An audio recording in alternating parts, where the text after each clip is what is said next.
20 मार्च 2026। आज हम देखेंगे वेस्ट एशिया कॉन्फ्लिक्ट में क्या नए अपडेट्स हैं, हमारे भारत पे इसका क्या इफेक्ट है और हमारा भारत क्या नए मेजर्स ले रहा है। साथ ही हमारी इकोनॉमी किस तरह प्रभावित हो रही है, हम ये भी देखेंगे। 2 दिन पहले हमने अपने न्यूज में डिस्कस किया था कि NIA has arrested US and Ukrainian individuals. तो इस पे भी हम आगे का अपडेट देखेंगे आज। और फिर वंतारा पे सुप्रीम कोर्ट का क्या डिसीजन आया है, चाइना के नए एम्बेसडर कौन होंगे, छत्तीसगढ़ ने एंटी कन्वर्जन बिल लाया है और इसके अलावा कुछ और मेन खबर हम लोग आज देखेंगे। पहले आते हैं वेस्ट एशिया कॉन्फ्लिक्ट पे। इजराइल ने ईरान के गैस फैसिलिटी साउथ फार्स में वहां पे अटैक कर दिया है, जो कि दुनिया का one of the largest gas field.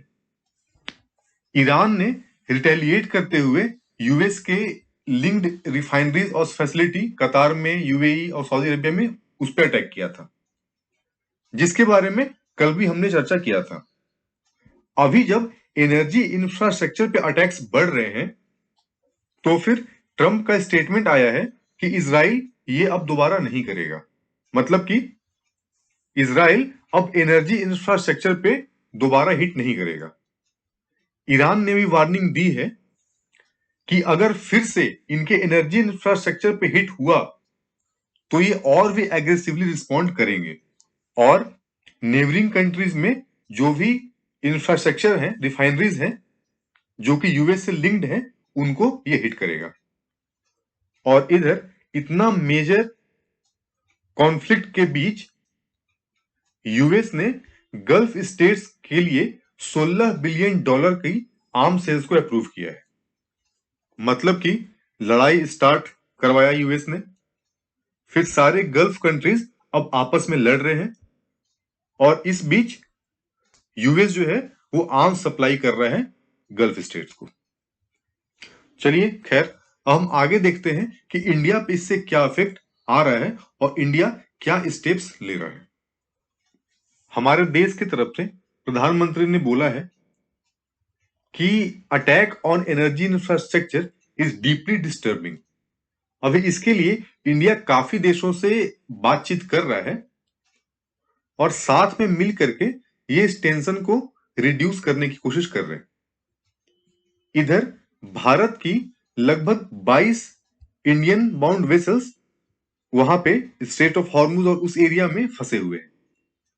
एक maritime data and intelligence company है जिसका नाम है लॉयड्स लिस्ट इंटेलिजेंस।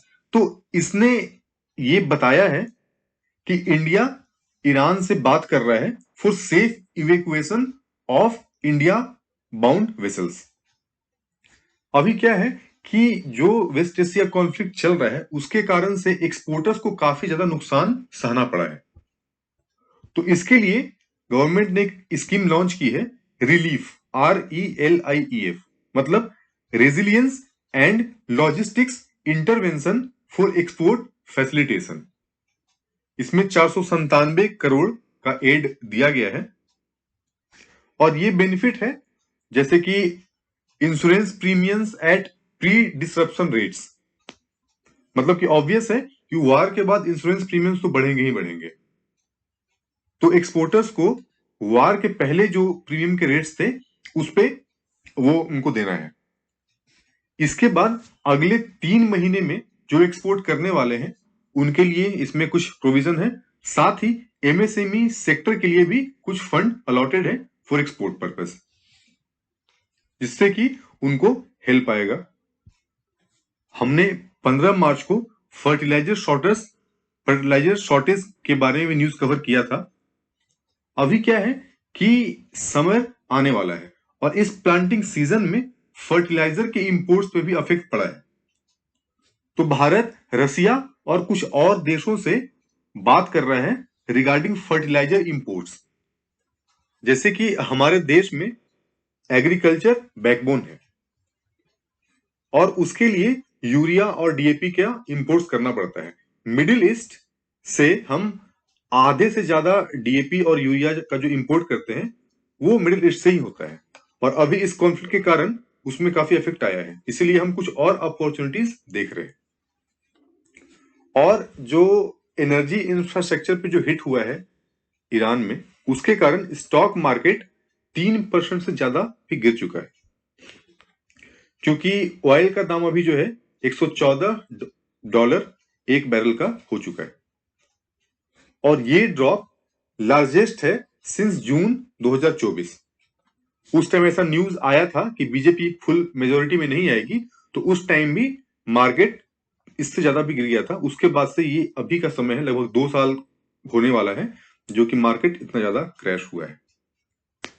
रुपीस का वैल्यू भी गिरता जा रहा है, अभी $1 का वैल्यू गिर करके, रुपए का वैल्यू गिर करके लगभग 94 रुपीस पे आ गया है।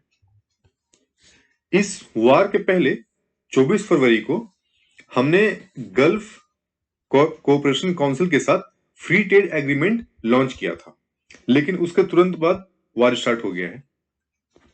इसीलिए फ्री ट्रेड एग्रीमेंट जो है वो अभी डिले हो सकता है, क्योंकि मोस्ट ऑफ द कंट्रीज जो इसमें शामिल थे वो अभी वार में इन्वॉल्व है। अगला न्यूज है म्यांमार बॉर्डर के बारे में। जैसा मैंने बताया था कि एनआईए ने यूएस और यूक्रेनियन इंडिविजुअल्स को नॉर्थ ईस्ट से म्यांमार क्रॉस करके और वहां पे एथनिक ग्रुप को आर्म्स पे और ड्रोन पे उनको ट्रेनिंग दिया जाता था, इसके कारण से उन्हें अरेस्ट किया गया था from different airports in India. तो अभी एम्बेसी ऑफ यूक्रेन जो है वो कंसुलर एक्सेस मांग रहा है इनसे मिलने का। यूक्रेन अभी बोल रहा है कि रसिया ने कुछ इनपुट दिया है जिसके कारण से ये अरेस्ट हुआ है, और यूक्रेन जो है वो रिजेक्ट कर रहा है for any state support for terrorist activities.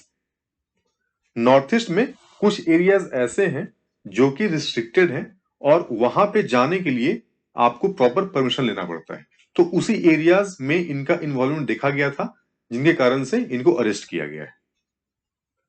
Myanmar border से आए दिन इलीगल माइग्रेशन, ट्रैफिकिंग और इंसर्जेंट एक्टिविटीज के न्यूज हमें देखने को मिलते हैं। तो इससे सेफ्टी के लिए लगभग 1643 किलोमीटर का बाउंड्री फेंसिंग अप्रूव किया गया था, लेकिन इस अप्रूवल के बाद अभी प्रेजेंट सिनेरियो ये है कि सिर्फ 43 किलोमीटर का फेंसिंग अभी तक सिर्फ हुआ है। इस फेंसिंग वर्क में installation of gates, record biometrics and photographs जो भी वो क्रॉस करते हैं, इन सब का प्रोविजन था। लेकिन फिर कुछ रेजिस्टेंस आया, क्योंकि दोनों तरफ के लोग बॉर्डर एरियाज में वो काफी डीप एथनिक और कल्चरल टाइज शेयर करते हैं, और टोटल 43 एग्जिट और एंट्री गेट्स प्रपोज्ड थे, जिसमें से कि एट प्रेजेंट सिर्फ 20 ही फंक्शनल है। पहले यहां पे फ्री मूवमेंट रेजिम था, एफएमआर, जो कि होम मिनिस्टर ने फरवरी 2024 में इसको स्क्रैप कर दिया था। अगला न्यूज हम देखेंगे regarding Chhattisgarh anti conversion bill. तो इस बिल का नाम है छत्तीसगढ़ धर्म स्वतंत्र विधेयक, जिसे कि फ्रीडम ऑफ रिलीजन बिल 2026 भी बोल सकते हैं। छत्तीसगढ़ के चीफ मिनिस्टर विष्णुदेव साई का बोलना है कि ये बिल लाया गया है क्योंकि लोगों की पॉवर्टी का एडवांटेज ले करके, और चूंकि उनको एजुकेशन नहीं है, उनके पास नॉलेज नहीं है, तो इन सभी चीज के एडवांटेज लेकर के उनको कन्वर्ट करवाया जा रहा था, मोस्टली हमारे ट्राइबल भाई और बहनों को। तो आशा करते हैं कि गवर्नमेंट जो है जब जान रही है कि रूट कॉज पॉवर्टी है, लैक ऑफ एजुकेशन है, तो इस पे काफी और एफर्ट्स जो है उस पे डाला जाएगा।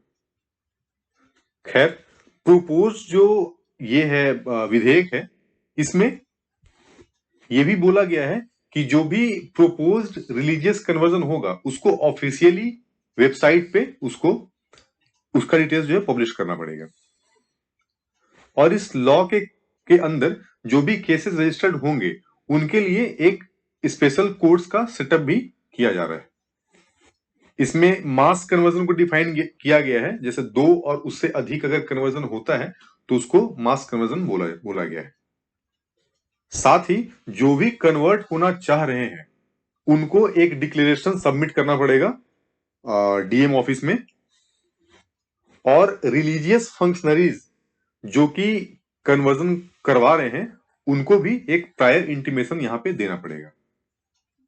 साथ ही इसमें यह भी है कि रिकन्वर्जन टू वंस एंसेस्ट्रल रिलीजन, उसको जो है वो इस लॉ में कन्वर्जन ट्रीट नहीं किया जाएगा। और इसमें 25 लाख तक का फाइन और लाइफ इम्प्रिजनमेंट का भी इसमें प्रोविजन है।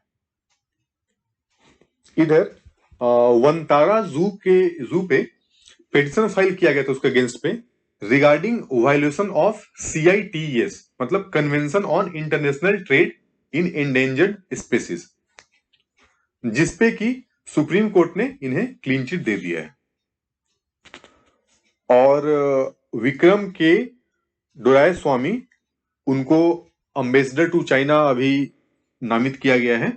ये अभी यूके के हाई कमिश्नर थे। और HDFC के चेयरमैन का रेजिग्नेशन आया है। अतनु चक्रवर्ती, जो कि 1985 बैच के गुजरात कैडर के IAS ऑफिसर थे और इन्होंने इसके पहले डिपार्टमेंट ऑफ इकोनॉमिक अफेयर्स में एज ए सेक्रेटरी भी सर्व किया है, तो इनका रेजिग्नेशन का न्यूज अभी आया हुआ है। और 2028 में वर्ल्ड इंडोर एथलेटिक्स होने वाला है, जिसको कि भुवनेश्वर होस्ट करेगा। आज के लिए इतना ही। अब कल मिलते हैं नए अपडेट्स के साथ।